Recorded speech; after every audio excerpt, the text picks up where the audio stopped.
નમસ્કાર મિત્રો, સ્વાગત છે તમારે જ્ઞાન ઝલકની ચેનલની અંદર. જ્ઞાન સહાયક ભરતી પ્રક્રિયા સંદર્ભે એક મહત્વની બાબત તમારી સાથે શેર કરવા માટે આ વિડીયો બનાવેલો છે. મિત્રો, આપ જાણો છો એમ કે જ્ઞાન સહાયક ટાટ માધ્યમિક અને ઉચ્ચતર માધ્યમિકની અરજી પ્રક્રિયાઓ છે હાલ શરૂ થઈ ચૂકી છે.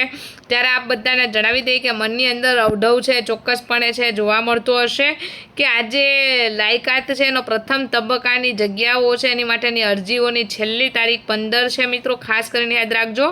બંનેની પગાર ધોરણની વાત કરીએ, તમે જાણો છો એમ કે 24,000 પગાર અને 48 વર્ષ છે માધ્યમિક માટેની વયમર્યાદા છે. જ્ઞાન સહાયક ઉચ્ચતર માધ્યમિકની પગાર છે 26,000 છે. મિત્રો, અહીંયા 29,000 બાય મિસ્ટેક લખાયેલું છે અને 50 વર્ષની વયમર્યાદા છે એ ધ્યાને રાખવાની છે. મિત્રો, ત્યાર પછી આપણે વાત કરીએ તો માત્ર કચ્છ જિલ્લાની અંદર જ 426 જગ્યાઓ છે એ સત્વરે ભરવામાં આવનાર છે. આપ જાણો છો એમ કે 9 થી 12ની સરકારી અને બિનસરકારી અનુદાનિત માધ્યમિક શાળાઓમાં કુલ 2117 શિક્ષકોનું મેકમ મંજૂર થયેલું છે. હાલ 1762 કાયમી શિક્ષકો છે અને 229 જ્ઞાન સહાયકો છે એ વર્તમાન સમયની અંતર્ગત સેવાઓ આપી રહ્યા છે. જો એકંદરે તમને તારીખો યાદ કરાવી દઉં તો કુલ જે તારીખો છે 9 જુલાઈથી એટલે ગઈકાલથી તમારા ફોર્મ 2 વાગ્યાથી શરૂ થઈ ચૂક્યા છે.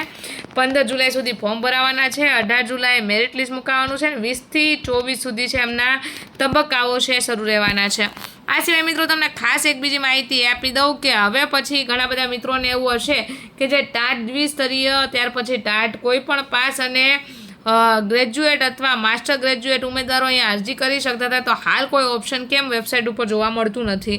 તો આપ બધાને જણાવી દઉં કે આ જે ઓપ્શન છે એ પ્રથમ પ્રક્રિયા બાદ સેકન્ડ પ્રક્રિયા હાથ ધરાશે અને એની અંદર તમને ટાટ કોઈ પણ પરીક્ષાની અંદર પાસ હોય, જો જગ્યાઓ ઘટશે, ઉમેદવારો ઘટશે, જગ્યાઓ તો નહીં, પરંતુ જે ઉમેદવારો છે એ ઘટશે તો જ એ સંજોગોની અંદર આ જે ભરતી પ્રક્રિયા છે એને અન્ય ઉમેદવારો દ્વારા ભરવામાં આવશે.